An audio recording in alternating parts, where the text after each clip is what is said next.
Hi, everyone. Welcome back to another Trustworthy Live episode. We are so excited today because in this episode, we're going to be speaking to Christine McHugh, CEO of Strand Development, co founder of AMPT. I had to make sure I took my time saying that, advisory services, author of PropTech Insights, and a leading force in sustainable real estate and PropTech. Christine has deep expertise in net zero strategy, smart building solutions. She partners with global firms to drive digital transformation, optimize ESG performance, deliver measurable impact. And we're really excited to chat with her today because she has a lifetime of knowledge of supply chains, the complexity of supply chains, but also something that's near and dear to our heart, what it means to have trust in your supply chains. So, welcome, Christine. We're so happy to have you. And jump in, tell us briefly about yourself and the role that trust has played in getting you to where you are today. Well, thank you for having me on. Hello, everyone. I'm Christine McHugh. Like Christina has mentioned, I've spent over 30 years working in corporate real estate, design and construction, and more recently specializing in PropTech, supporting global corporate teams. Trust has been fundamental to my career journey, and my role in compliance requires us to bid out most project team members. So even in the process of creating bid lists, we rely heavily on trust. They're built from the history of relationships, from professionals we've worked with before, or connections recommended by people in our trusted network. So I think at the end of the day, this business, corporate real estate, like most, is about people. And when it comes down to it, you hire people and rehire people, and those are people you trust. So relationships have been the backbone of my professional success and continue to grow how I build effective teams today. So I have a question, and give me the freedom. It's not quite what we said we were going to ask you, but it spurred the thought. If everything's about people and teams, not only like share a little bit about then who's responsible, like where does trust start in a supply chain? And when it breaks down, what does trust have to do with it? I mean, how does all that work? And actually, can I back up a second? Talk about a supply chain. Tell us what that is and how organizations use it. So for those people for our audience members that are listening, if they don't really understand what a supply chain is, then my question won't quite make sense. Right. That's a good place to start. For my lens, which is commercial real estate design and construction, supply chain is probably twofold. It's definitely material based and consultant based. So on the consultancy, it's architects, engineers, you're hiring general contractors, people that come and advise you, with schedule, costs, and lead times, things like that. But then there's also the building part of it, the physicality, which is really built on construction, but it's also FF&E. So you have furniture, office fronts, carpet, different things that might be direct. AV, security, low voltage, it is different. There's different aspects to commercial real estate that aren't just about an architect, an engineer, and a contractor. There's a lot of teammates and there's a lot of moving parts, and things domino too. So if you don't have the carpet down, you can't put the furniture down. So there are critical milestones that have to be met. And really the person orchestrating the build is the site super from the general contractor or construction management firm. So supply chain and access to material and access to manpower is really the right lens for how I look at where we start. And I think that when we're programming, a lot of times that's months before we start building, and prices change and challenges change. So you really need to be surrounded by people that are going to be honest with you about what's going on with their own work, with their own project team. And, sometimes something gets put on hold and then gets restarted, and that person may have been allocated for something else, or, so it's a bit of a juggle for clients that support corporate teams, or clients that are supported by consultants. And, and those consultants have to have a virtual bench and fluctuating who's coming off of one job and putting them on another job. So we know it's challenging, but really surrounding yourself with people that are honest and telling you really, what's going on and what their challenges are and how they're trying to navigate is key. So I want your business, and I want to be part of that supply chain. And I think about things going on in the world that could make it really difficult. And I've got companies telling me I have to bring in a certain number and I have to sell a certain amount, et cetera. And what came to me when you were describing it was what happened during COVID, where the supply chain was kind of disrupted. And then I'm thinking now with the tariffs, and I really, not to be political, but I've heard on the news this week that the ports are empty and the shipping containers aren't coming in because of the tariffs. Whether that's true or not, I don't know. I think the point I want to make is, how do I be honest? I mean, in the world of uncertainty and yet you're saying that the client expects honesty. Like, that's kind of where it starts, that you have to be honest about what you need, and then the supplier needs to be honest about what's available. Right. Yeah. And, listen, we've all had people that, something's not going to happen on time. And I'm a person that has been an owner's rep, and, I'm currently, working for a client that is, an owner. I'm in-house now, but it's really about just honesty. If you can't just come to the table and say, I don't know, but you can come to the table and say, listen, I have other jobs that are in construction ahead of you, and these are the challenges we're seeing. So if certain manufacturers of mechanical units are really struggling to there are things you can't replace on the job, but it may prompt a new market of refurbishing units that are, in the country, that, are here, that we might be able to say, listen, we can get a used one. That's not normally what we do, but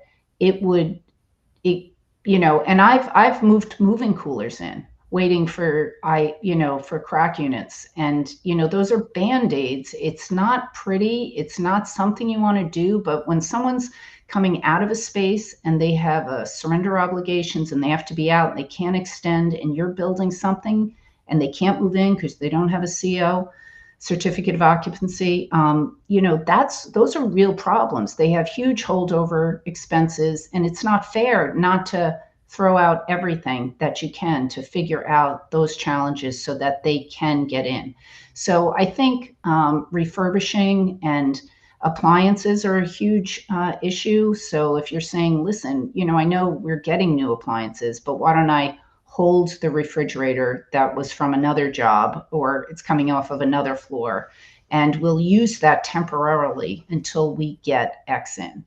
And they can live without a dishwasher, you know what I mean? Or, I just think sometimes it doesn't look pretty, but we can get them in. And I think if you're honest up the supply chain, from, sourcing from the subcontractors to the general contractor to the project team to the client, that's all that you could bring to the table is honesty. And that should build trust. And if there's a backlash from anybody in that thread, then to me, it breaks down, because people don't want to tell you the truth if they know they're going to get hammered. But the truth isn't, I don't know, but you can say, ports are shut down. I think we should do X, Y, and Z. I do this with cabinets. A lot of times my architects like to order, have whole dimensions. We order cabinets really late in the schedule.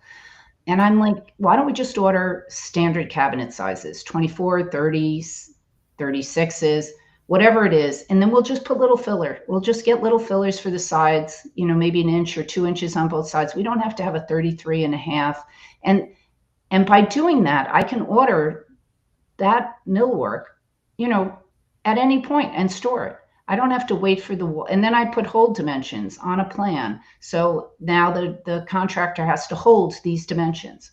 And then we just do some kind of a nice little finish strip on the edges, and that's it. But a lot of times we're so custom oriented, everything's new and shiny and perfect. And I think we just have to be honest with ourselves that we don't know. The supply chain doesn't know. So why not try to be creative about at least interim solutions? And for our audience, I absolutely love that, because I think that just to unpack that a little bit for our audience, it isn't just, and it really doesn't matter whether in real estate or any other situation in life. It feels like, be honest about what's going on, because like you have to talk about the white elephant in the room. But I think that the other piece to what you just told us, which is so valuable, is be creative about how you're going to solve the problem as well. Just don't say the ports are closed, or there's nothing on the shelf, or I can't get to where I need to go, my car's broken down. It's what are you going to do about it, right? It's how can we creatively, even if you have to co-create it with the client, and talk about how you're going to get there. It's fair. I mean, I just, over the years, you wind up with, there's a tsunami in Southeast Asia. And the first thing you of course say a prayer for those people, but then you think, like, where am I getting my vinyl tile? And it's Southeast Asia. So I'll go back to my design team and say, what are you, or the contractor, what are you hearing? And most of the time they say they're hearing there's no delays. And I'm like, okay, but what's your gut telling you? And they're like, my gut's telling me there's going to be delays. So I'll go back to the architect and be like, can we source something that's already in the US that may not be the exact flick of, colors in our vinyl tile? Maybe it has a little more cream or blue in it. Pick another one that's in stock, that's neutral enough, especially if it's in a storage room or something. And let's lock in on that, get it bought and put it in storage. And now we're one thing off our list that has risk. Because we can't put our IDF closets, we can't put the racks in without, anti-static, vinyl tile. So these are the type of things but it's all about the team. It's about people, and it is about the firms they work for, because they can't be spread thin. They have to really be present and proactive, and having the time to look at drawings and look at submittals. And I think that's been part of the challenge over the years, is the fact that you have a great company with a great employee, but that person has another job that's going sideways.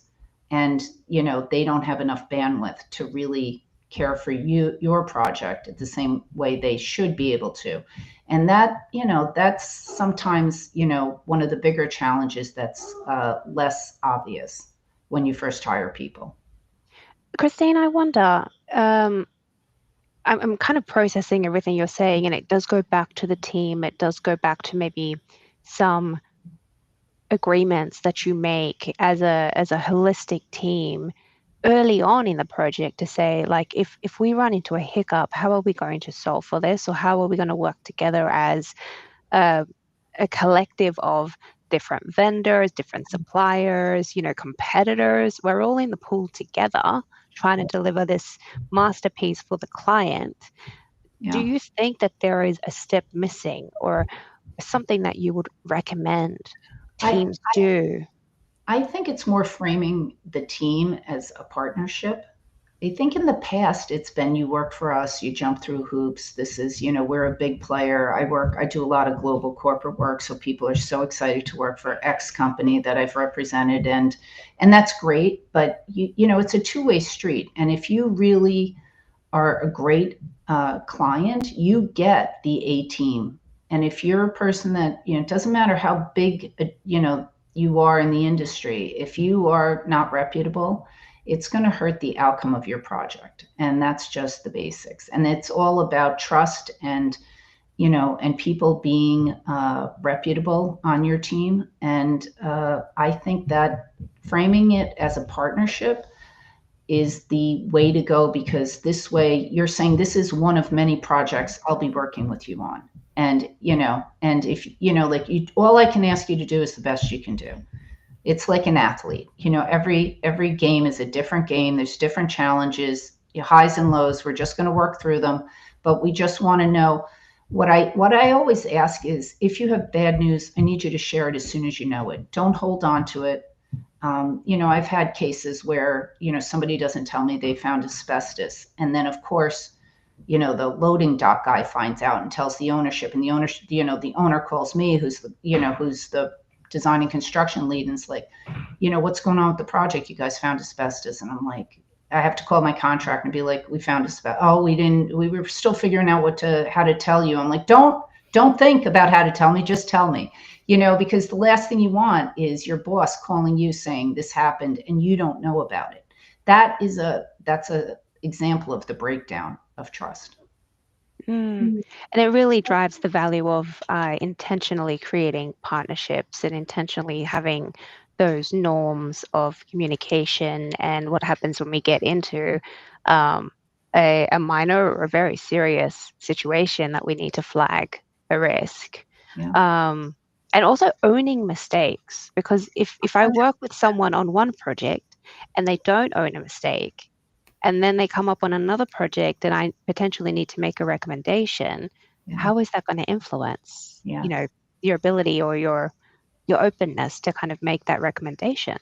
No, of course. And there are people you really like, but, for different reasons, it's difficult to put them forward because sometimes they or their firm has had misses on past projects that can't be ignored. So to me, a lot of times you like to be like, okay, if it was maybe you put them on the bench for one job or two jobs, and then you bring them back on some smaller stuff and they rebuild credibility. But I do think what people don't understand is that individuals in themselves are their own brand, and people throughout their career really move through different, roles and work for different companies. They in themselves are trusted, team members. So it's twofold. A lot of times people don't realize one team member leaves and the trust in their company there's a disconnect because you've never seen anyone else, and they don't have that capacity to think you're just going to fill a seat, and it's just challenging. But I've tried to say as a mentor to some of the younger folks that are coming up that you are your own brand, and anything you do for yourself, extra learning and knowledge and bringing ideas forward, that's powerful. And the more you can communicate, like I've worked for a CEO of a very large investment firm, and he was always, he was a genius, but he always wanted, you to say, and I remember being somewhat, apprehensive about, he never wanted your opinion. He just wanted facts, and he would make his own decision. So I think just making sure that people understand that we don't want people's opinion. We just want the facts, and those will bubble up through, the project team, and a decision will be made. But pros and cons of different opportunities, and just let us know, and we'll go back and we'll make decisions. I love that. And for our audience, we've had a few of these conversations with Christine at our monthly Trustworthy Labs. And you can find them on LinkedIn. Our next one is May 13th for a shameless plug. But it's part of what you were saying is really fascinating to me, because when we talk about trust, we talk about how we show up as trustworthy. What we need to be honest. We need to present the facts. We need to, or should, or in order to create a trustworthy situation. But what we don't talk about, and this came loud and clear with what you were just saying, is how do we receive? And what is our role and responsibility in receiving? For example, if I am a trustworthy person and I do lead with facts and I do lead with alternative solutions, but the person I'm about ready to tell is somewhat explosive, is somewhat opinionated and is going to want to tell me, or is somewhat dismissive, they're dismissive, I'm going to have to deal with that. Like, am I really going to want to show up? I mean, because so let's talk a little bit about the giving and the receiving end, because I don't think in life we're really good at receiving. And I know even sometimes when my husband wants to tell me something that's not really what I want to hear, I have to like, whew, ground and breathe and not say something that I shouldn't say. And I'm not incredibly good at that sometimes. I wish I were better at it. So talk about, like, even when you're on the receiving end of some of these alternatives and some of the facts that you were just talking about. No, absolutely. I think that there's so many challenges when you bring forward bad news. No one ever wants to hear about the challenges. And it's someone I used to work with used to call it like death by paper cut. Like it was like a million little cuts that you had to work through to get, the ball down the field, to get the project done. I've even have, friends, not myself, but that they have told me they've put a great idea forward, and then that person who's ahead of them, in the pecking order, has taken that idea as their own and presented it and gotten that as like a kudos to them. How I feel about it is you just do the right thing. There'll be people that do the wrong thing on the team ahead of, on the client team, on the leadership team, in the supply chain. You just have to do the right thing. And that's all you can do. That's the only thing you can lead with. And it doesn't matter if someone takes credit for something that it's nothing you could do about it. So do you have any tools or strategies if you know you're about ready to do the right thing, and the person that you're about ready to communicate with is a bit explosive or dismissive? Yeah. How do you manage that yourself? When you don't want to do that, you don't want to go tell that person because it's not going to feel good. Right? I think, listen, working 30 plus years in New York City, I've got a pretty thick skin, but no one likes to take a hit. I think what I'd like to do with my team, when there's a problem, that you're the one who takes responsibility. Sometimes if you're the person they know and trust, it's harder for leadership to hit you. So I think that sometimes people like to blame and finger point, but if you continue to be a very good communicator, and the people you're speaking to, if they're good at their job, they are good listeners too. And listening is a proactive skill set. And if they have to hear it, they have to understand it, and they need to know what to do with that data. If they're just upset all the time that there's challenges, they're really in the wrong industry, because I can speak from commercial real estate, but I think any sector has challenges with, this is supply chain specific, but manpower and supply chain to me are very aligned. There's gaps in the manpower, for construction as well. So I think you sometimes you may want to put it in writing, as well, just so that everyone knows that, CC, I don't like to over CC or blind CC, but in case it comes up in the future, you can say like, oh, I'm the one who put this forward as, as an idea, your recommendation. But most of the time you do the right thing. And if you're working for a reputable company with really great people, that's foundational. And it's not necessarily the norm, which is sad. There's big companies out there that have a reputation of having teams that are just kind of beat you down. And, you kind of think you could do that. And then, years of that, you don't want to have to give a kidney like once a week where, it's just everything. And when everything's an issue, it's almost irrelevant. Yeah. You can't take a hit on little things. What happens when something bad happens? We've had that during COVID. You were just trying to get work done, but you were trying to make sure that your employees and their families were safe, and that you were trying to follow some kind of a protocol that reduced risk. And yes, you were focused on getting a job done, but not at the expense of human health and wellness. I feel like there is there's something so deep about that, because at the end of the day, again, it comes back to the people. And so some supply chains are all behind the scenes. Like when I think about what's happening in corporate real estate and the teams that are coming together to construct a building or conduct a renovation and bring this beautiful workplace experience to life. There are other industries where it's very evident that there is an interaction with the end user throughout that supply chain.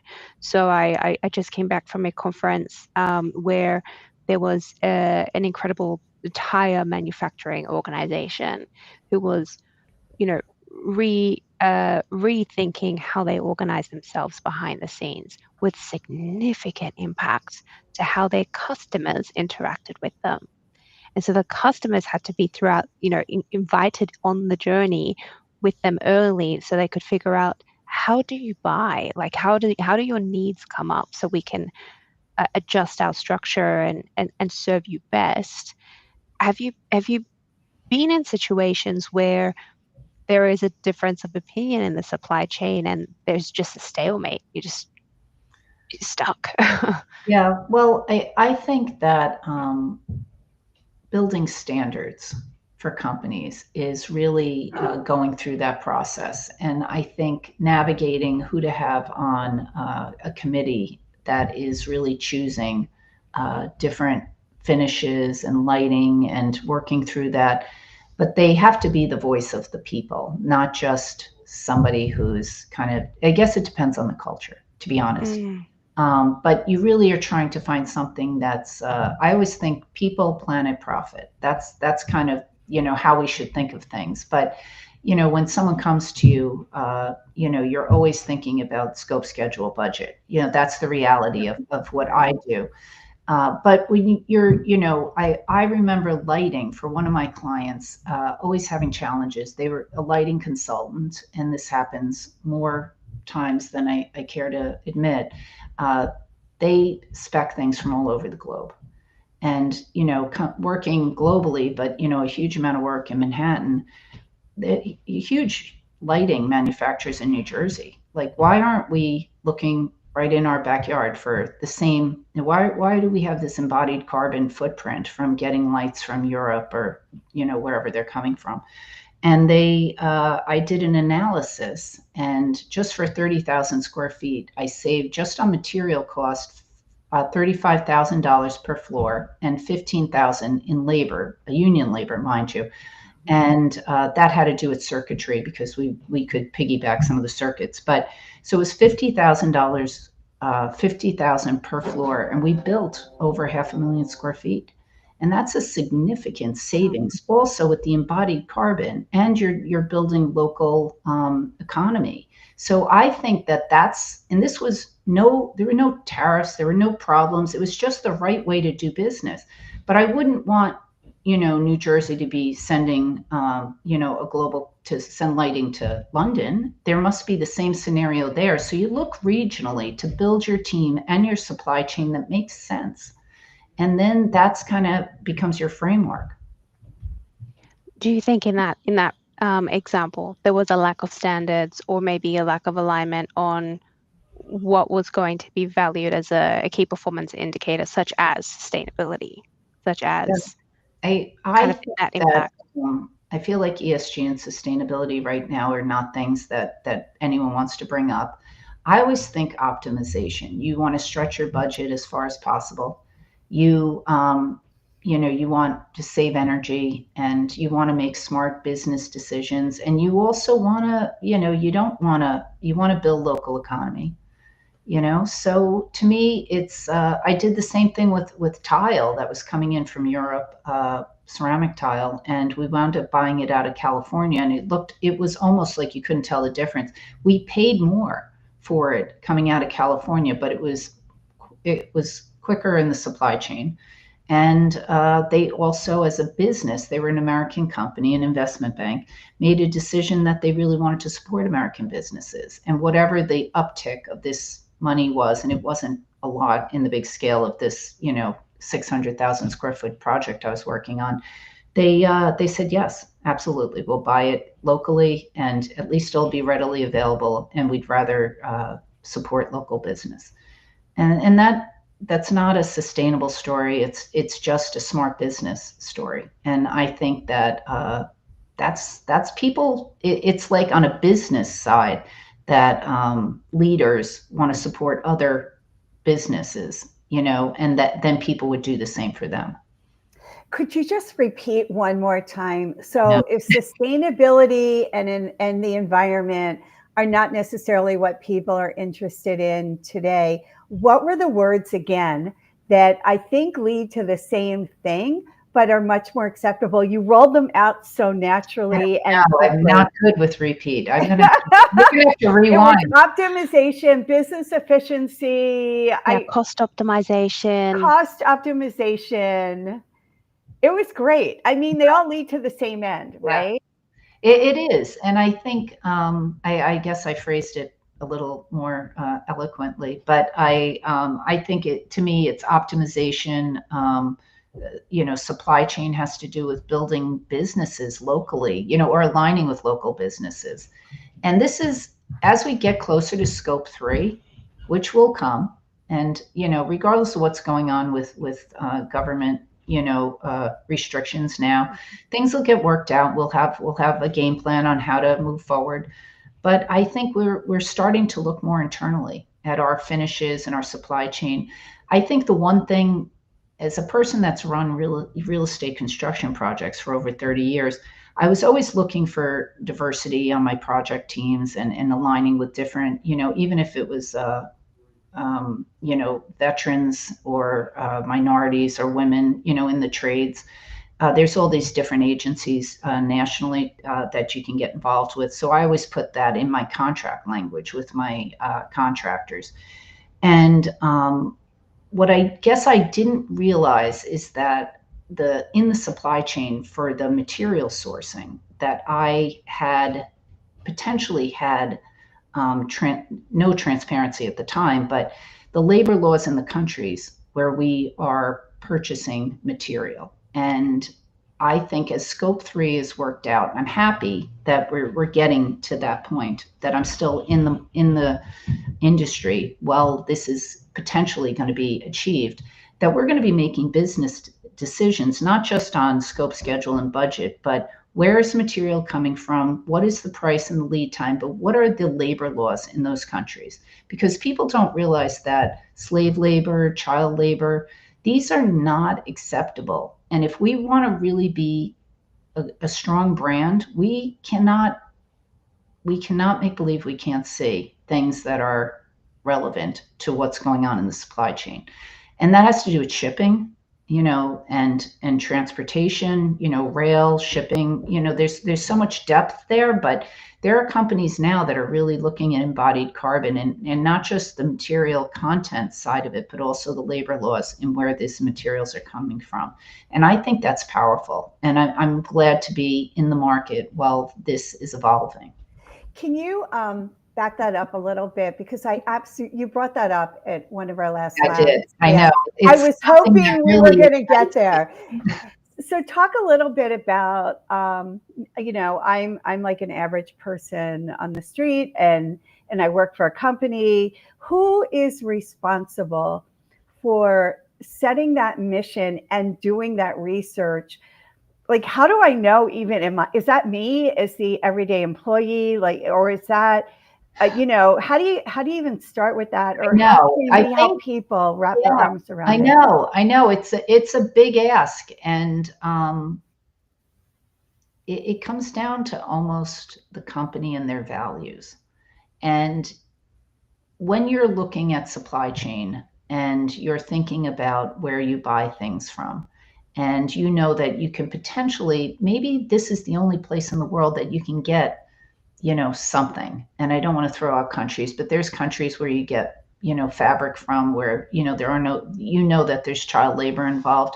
If you could potentially, I've known people that have set up nonprofits in those areas where they are, giving rice to 5-year-olds, the cup of rice a day to come to school. And they go home with a cup of rice rather than going and working in a field and getting a cup of rice.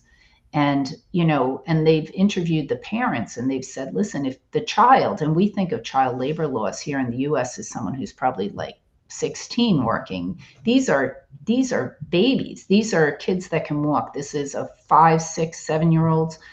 and kids are potentially getting married at 12 and 13. So young children are working, and the parents are like, they have to work, because if they don't work, they can't eat. I don't make enough to.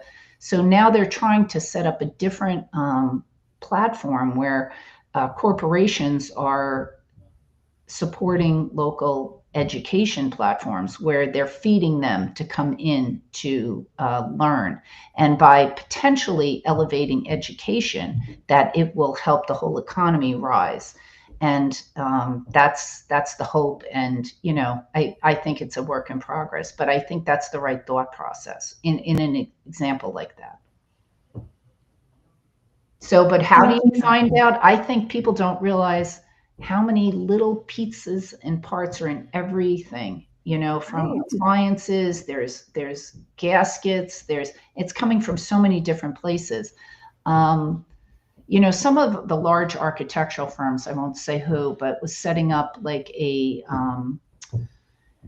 almost like they were pre-vetting the big suppliers. Furniture is very good. They kind of know where, you know, it's glass, it's wood, and it's metals. You know, mostly they know where things are coming from. I think on the construction side, it's very tricky. You know, I think, you know, even carpet or any fabrics, you can get, if you ask for wool carpet, you can get wool from 5 different continents mixed into some of these. So it's much trickier to have transparency. There was something on Netflix with I'm going to have to, I don't know if I sent it to you after one of our Trustworthy labs, but a woman did, she was kind of the first person that really went through the supply chain for a white t-shirt. And it went through, I don't know, 5 or 6 different continents where they, you know, and it was horrifying for, you know, a $10 t-shirt. And that, you know, how much environmental waste and embodied carbon is around just the simplest of things. So I think of me buying supplemental air conditioners or crack units, or, you know, some things that are so much more intricate, and all these parts, you know, could be, for one air conditioning unit, you potentially could have it coming from 10 different countries, the parts that are feeding it. So it'll be interesting, but I think it's going to come down to technology and tracking what parts are part of every piece of equipment, and where are we getting them, and really having transparency to all those partners downstream. You know, and I'd say I was really fortunate to have worked for an architecture firm back in 2006, 7, 8, or 6, 7, around there. And there were, the leadership there took the stand at that time that the supply chain for each product was critical. So for those in our audience that don't know, architecture firms have big design libraries where products are put in, and then as designers need things, they go to their library and pull it out.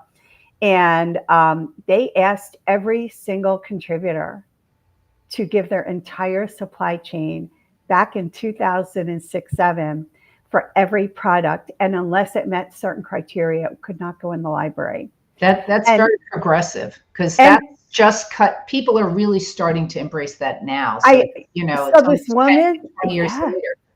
And I think that people were really afraid of it, right? They were like, oh my gosh, what are we going to do? We were shocked, actually, to give the audience a feel of how many things actually were produced within a certain mile range of where we are in Minneapolis. Like it wasn't as bad as we thought, but we were consciously and intentionally able to make design and materials and supply decisions. And I think clients love when you take that extra step, because it helps with like integrity and building, mm-hmm. like you really walk the walk. And you think of greenwashing, these people that are checking boxes. I really think that anything like that's a differentiator. And in a world where everybody, you know, when people come in and pitch to me when they're, you know, bidding jobs and they've shortlisted and they bring the team in, I always like, don't give me your whole story of like when the business started and this whole, journey, just tell me what is the differentiator? You're here because we know you can do the job, but tell me why your team is going to do it any better than any of these other 3 top competitors. And you can't just keep saying like, oh, we're better. It's not you're not picking a softball team in 3rd grade. It's just really has to do with credibility and I find in commercial real estate, there's some big projects going on in Manhattan, and some of the supply chain on these subs is really monopolized with, some of these big projects. They don't have the bandwidth to pick it up. So you're almost wanting transparency to what subs are on other projects. So you're threading that through the whole scenario. Some of the biggest guys that are working for painting and plumbing, they're already booked for the next 3 years because they're working on X project. And this has to do with the labor shortage. Wow. I never actually thought about it that way from a labor and resourcing perspective. And thank you as well for sharing that Netflix story. I think I might have found it in case anyone's interested. The True Cost. It's called The True Cost, and it's meant to be a documentary that explores human and environmental costs of fast fashion. So if anyone's interested, jump onto Netflix. That's what it's called. That's what Christine was talking about. I kind of want to add on to a little bit about what both you and Susan were talking around it being progressive for architectural design libraries to have and to vet the criteria behind where their products and materiality is coming from. So I have had in the past employees at certain clients who truly value sustainability, and they care and they want to know. And so through, change and transformation projects, we've had to thread the story of your new workspace or workplace. This is the sustainability story. If you cared about nothing else but sustainability, as you walk through those doors and move through the space, let us tell you the sustainability story. Let us tell you the impact you're making, where the material is coming from, the communities that are thriving because of the choice that was made to buy from this community versus another community, the amount of savings that you have saved when it comes to carbon emission. And I've had firms who actually care and they want that weaved throughout their change management storytelling. That's cultural, and I think people underestimate the retention power of having that story told. Tell us more about what you mean by that. Especially those, younger folks in the industry, they're very vocal and very concerned about the environment, regardless of what's going on with the government. And those are the people that are doing the work for you. You're fighting for the talent out there, for the best accountants, the best lawyers, the best marketing guys. They want they want to be proud. They went to school with other people that are working at competitors. They talk about why their firm is so great. And it's the people, but it's also the culture. And I think that when you're saying, we donated whatever, appliances to, homeless shelters or something, like when we break space down, the time necessary to be able to find donation and charity organizations, there's an effort there. But if you could capture that data and share it with, HR and let them put it on an intranet, or we saved X amount of trees, or to me, first of all, it has to be validated, that certain amount of, I write demolition and construction waste diversion plans. Those are the type of things that really affect. It's not just what you're speccing for what you're building, but I've gone to demolition in New York City, or it's actually New Jersey, has a very big waste plant. And I went and I sat with the guy that owned it, and I said, what do I send you that you will never be able to recycle? And he told me about a half dozen things. And I have a bit of a cheat sheet that every time someone puts something forward, I'm like, can I have an alternate for this? And I always have them as alternates, because these things, and it could be insulation, never, never breaks down. So, and I build, and I know how easily something changes with the amount of people or the density. And, it could be 2 or 3 years after I build something and I'm still building for the same client and other parts of their portfolio. And we're ripping out, a conference room to make 2 offices. And, stuff is, it's not as reusable as it could or should be. And I think that those clear choices, and this comes from an architect side too, like you really want things to be more modular. I've had, even when back in the day, I used to work down at Merrill at World Financial Center. And I remember they had office front standards, and I wanted them all the same size so that they could be reused in the future. They had, thousands of millions or 500,000 square feet. But the architect would just add another 3 inches if they had the ceiling height, because they thought it was so important that they got more ceiling height. And I was like, no, we'll put a header on top of it, on top of that, if there's a little more ceiling height, because I want to be able to, for big clients, you really need to have, when we demount partitions, you want to be able to reuse them. So I was trying to standardize, 30-inch doors with 30-inch, 2 or 3 30-inch panels, and nib walls everywhere. So this way we could have the flexibility of using them in the future.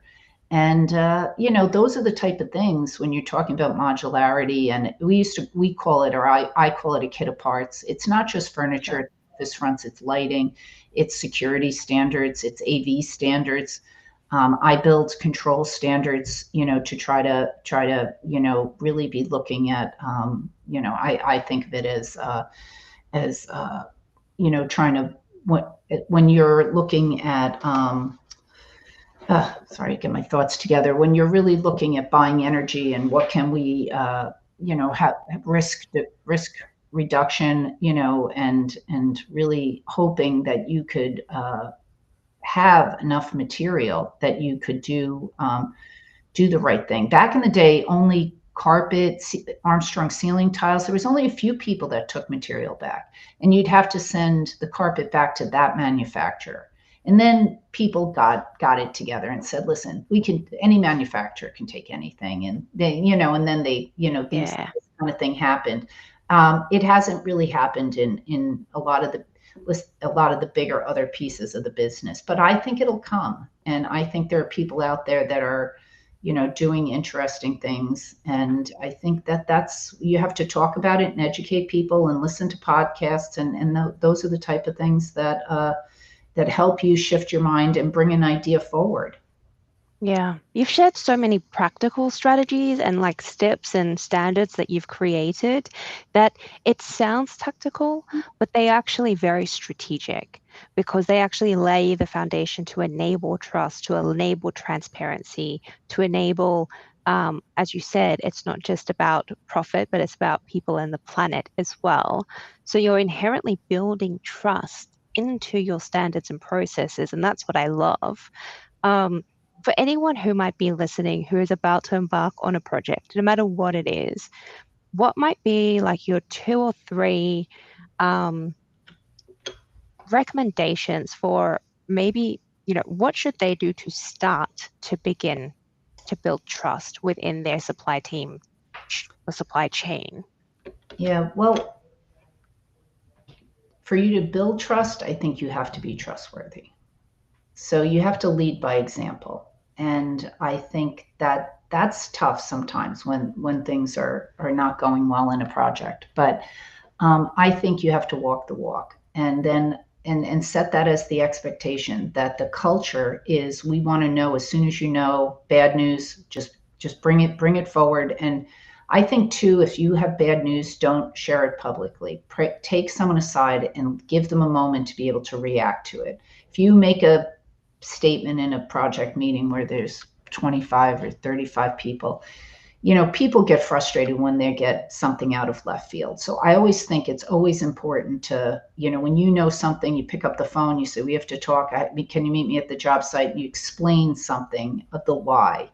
And we're going to do this as a workaround. But right now, this is the challenge. We're figuring it out. We have some ideas. This could happen or that can happen. We're still vetting. But you talk about it as if you have your sleeves rolled up and you're, kind of really getting it done.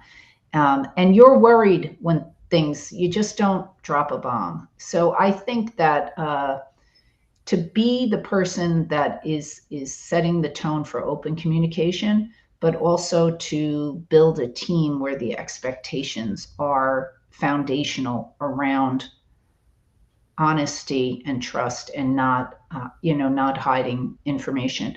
I remember during COVID, I had a furniture vendor, and before we awarded the project, this is case goods, I said to them, you've got to commit to the timeline because I'm now going to schedule everything based on your commitment. And we're rolling different floors. These people have to be off of one floor there was a whole domino of bodies moving around depending on this build out. And we awarded to them, we gave them the deposit. And as soon as they received the deposit, they were like, we can't, it's going to be another 2 months. And I just said, and what I did was I changed vendors. I went and found someone else. And then they said they wouldn't give the deposit back. It was an example of a breakdown of honesty. And people don't realize when you are not honest on a project that it's hard to rebuild that trust after you've had a problem like that. And it might be 10 years where that client's like, I don't want to, and people talk and people know that you were, and I understand it's business, but you can't just lie, say you're going to hit a deliverable. People do this all the time where they have a bigger client steps in that needs something and they give them your whatever, your chairs, your supplemental air conditioner. And, it might not even be the sub's fault that some manufacturer gave away their piece of equipment. So the supply chain and the depth of the transparency, that's important, and the bigger client you are, the easier it is to navigate. But I feel bad for the little guys because they're the ones that always get stepped on when someone's pulling, they want to be at the front of the line. So for our audience, when you say that you need to be honest, what we're talking about is managing expectations through open communication, transparency, really coming up with alternatives when there are problems and really dealing with things head on and dealing with the facts, not opinions, but facts. And I think that is your client team and your supply and procurement team, because it's a partnership where things have to work together. Did I get that right? So did I get the formula correct for our audience? You did. And for you to be accessible, someone picks up. I love that. I think that's important. I really think, I know we're coming up on the hour, but I think in business, the strength of your relationship determines the strength of your outcomes, and those relationships are built on trust. So again, just falling back that this is a foundational element that you need to build on. That was powerful. What a way to wrap up. Christine, thank you so much. I feel like we have covered so many different topics today, from what is a supply chain to what happens when trust is not there in a supply chain, or trust just within two people. If it's not there, how it can break down, the supply chain, and then really what it looks like and feels like and sounds like when there is trust. How powerful that could be. It's so powerful. It is so powerful. I mean, trust, it really isn't. It's not just a soft skill. Like what you're showing me as well through the tactical governance process standards that you've instilled yourself, is that trust is not just a soft skill. It's almost a survival strategy for supply chains. Yeah, we all know that when everything is aligned, how much smoother and how easy things feel versus constantly butting up against that stuff. And I think that what the image I'm getting in my head is, you know, we hear the words, the universe is aligned, and trust has a big part of that alignment so that we can all move forward in the most effective way. Yeah. Christine, thank you so much. Thanks so much. And I will just pop in one more time. Our next Trustworthy Lab is going to be on May 13th. If you want to get involved in this conversation, it's how we met Christine, and we've had these conversations. And on May 13th, we're going to talk a little bit about how you build trust in this environment where everything is kind of not happening easily, between layoffs in the economy and the market and AI and how do you still show up when you're kind of feeling a little uncertain and nervous about what's going on around you, and yet you still need to deliver. You still need to build that trust and deliver. So with that, I want to thank our audience for joining us. Christine, again, thank you so much. My head's going like this. I learned a ton. I really appreciate you. Thank you again for having me.